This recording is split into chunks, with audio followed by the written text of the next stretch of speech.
అయితే మీరు చేసిన తీర్మానం మీద ఈ కూటమి గవర్నమెంట్ సంపూర్ణంగా అమలు చేసేదని ఒక మీకు భరోసా ఉందా? సార్ ఒకటండి, నెగ్గించడం చేతనైనప్పుడు, నెగ్గించడానికి ఐక్యతతో ఓటేసినప్పుడు మా యొక్క మనోభావాలు దెబ్బతిని ఆత్మాభిమానం దెబ్బతింటే ప్రతి ఇంటింటికి కూడా వెళ్ళి మనకి ఈ కూటమి ప్రభుత్వంలా చేసింది పాంప్లెట్ పంచిపెడతాం. అయితే కేఆర్పిఎస్ ప్రధాన డిమాండ్. మాకు అన్యాయం జరిగితే గత గవర్నమెంట్లోనూ పంచిపెట్టాం కోటి సంతకాల పేర. ఇప్పుడు కూడా రేపు లోకల్ బాడీ ఎలక్షన్లోపు మాకు న్యాయం చేస్తే మేము సంపూర్ణ మద్దతుగా ఉంటాం. లేకపోతే ప్రతి ఇంటింటికి వెళ్ళి మీ ఇంటికి వచ్చి మీకు పాంప్లెట్ ఇస్తాం. ఇది మాకు న్యాయం జరిగితే మీరు ఓటేయండి, లేకపోతే మీరు నచ్చిన పార్టీకి వేసుకోండి అంటాం. ఇంక మాకు వేరే దారి లేదు. మేము ప్రభుత్వం మీద వ్యతిరేకత కాదు. పవన్ కళ్యాణ్ గారు అంటే చాలా నమ్మకం. మా కులస్తుడు డిప్యూటీ సీఎం అయ్యాడు, మా ఓటు సీఎం అవుతాడని చెప్పి ఒక ఆశ మాలో ఉంది. కానీ ఆశ ఉంటే సరిపోదు కదా సార్, వారికి అవకాశం రావాలి. ఆ అవకాశం అన్నది నరేంద్ర మోదీ గారు ఏ విధంగా ఇస్తారని చెప్పి ఆయన మీద ఒక ఆశ ఉంది మాకు. దానికోసం వేచి చూస్తున్నాం సార్. అంటే మీరు ఈ ఉద్యమం అంటే డిమాండ్ల అమలు సంబంధించి ప్రభుత్వంపై ఒత్తిడి విషయంలో వెనక్కి తగ్గే ప్రసక్తి లేదంటారా? సార్ నిండా మునిగేది చదివేటి అని 60 ఏళ్ళ నుంచి బాధపడుతున్నాం సార్. 60 ఏళ్ళ బాధలో 62 ఏళ్ళు నాకు. 64లో పుట్టాను. నేను పుట్టిన రిజర్వేషన్ పోయింది. ఆ రిజర్వేషన్ ఉంటే డిగ్రీ పాస్ అయి నాకు మంచి ఉద్యోగం వచ్చింది కదా, ఆర్థికంగా బాగుంటుంది కదా అన్న ఆశ మాలో ఉండదా? ఒక దళిత బిడ్డకి తండ్రి ఆఫీసర్ అయినా సరే రిజర్వేషన్ ఉంటుంది బిడ్డలకి. మరి మాకేం కారణం సార్? మేమేం చేస్తాం చెప్పండి?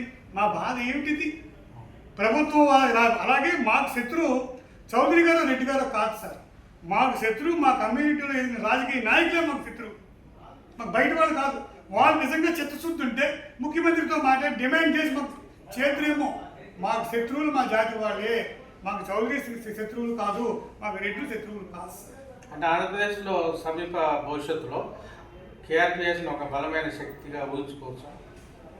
కేఆర్పిఎస్లో చైర్మన్ దగ్గర నుంచి చివరి సభ్యుడి వరకు నిజాయితీ, నిబద్ధత, అవినీతి రహిత ఏ విధమైన మచ్చలేని వ్యక్తులే మా టీంలో ఉన్నారు సార్. మమ్మల్ని ఏ ఎంక్వైరీ చేసుకున్నా వీఆర్ డిసైడెడ్.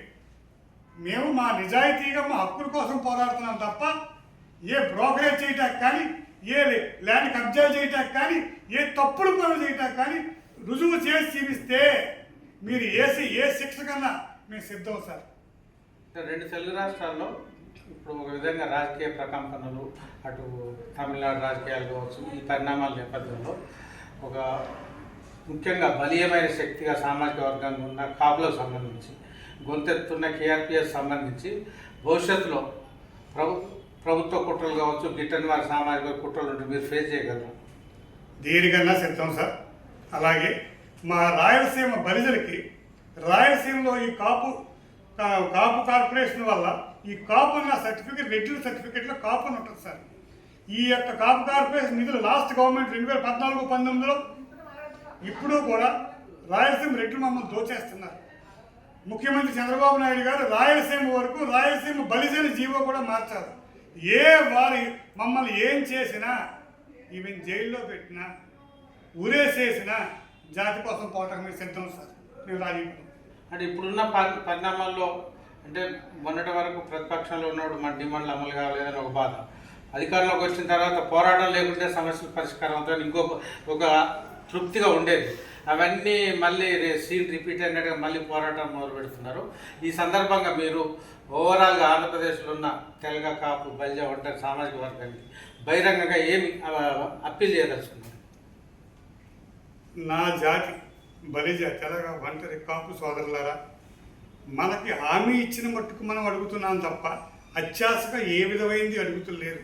మనం ఏ విధమైన డిమాండ్స్ మనం చేయట్లేదు. ఏ హామీ చంద్రబాబు నాయుడు గారు ఇచ్చారో ఒక్క చంద్రబాబు నాయుడు గారే కూటమిలో హామీ ఇచ్చారు సార్. బీజేపీ వారు కానీ, జనసేన వారు కానీ ఏ విధమైన సంబంధం ఇందులో లేదు.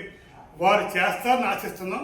వారు చేయకపోతే నా యావత్ జాతి కేఆర్పిఎస్కి మద్దతు ఇవ్వాలని, మనకు మందకృష్ణ మాదిక్ గారు తెలంగాణలో ఏ విధంగా చేశారో వారే మేము ఆదర్శంగా తీసుకుని వారి ప్రయాణంతో మేము కూడా ప్రయాణం చేయాలని మనస్ఫూర్తిగా కోరుకుంటున్నాం సార్. ఓకే, ధన్యవాదాలు జనపాల నాగబాబు గారు. Thank you sir. నమస్తే. కెమెరామ్యాన్ బిఎల్తో ఉప్పు వీరాంజనేయులు, రాజమండ్రి.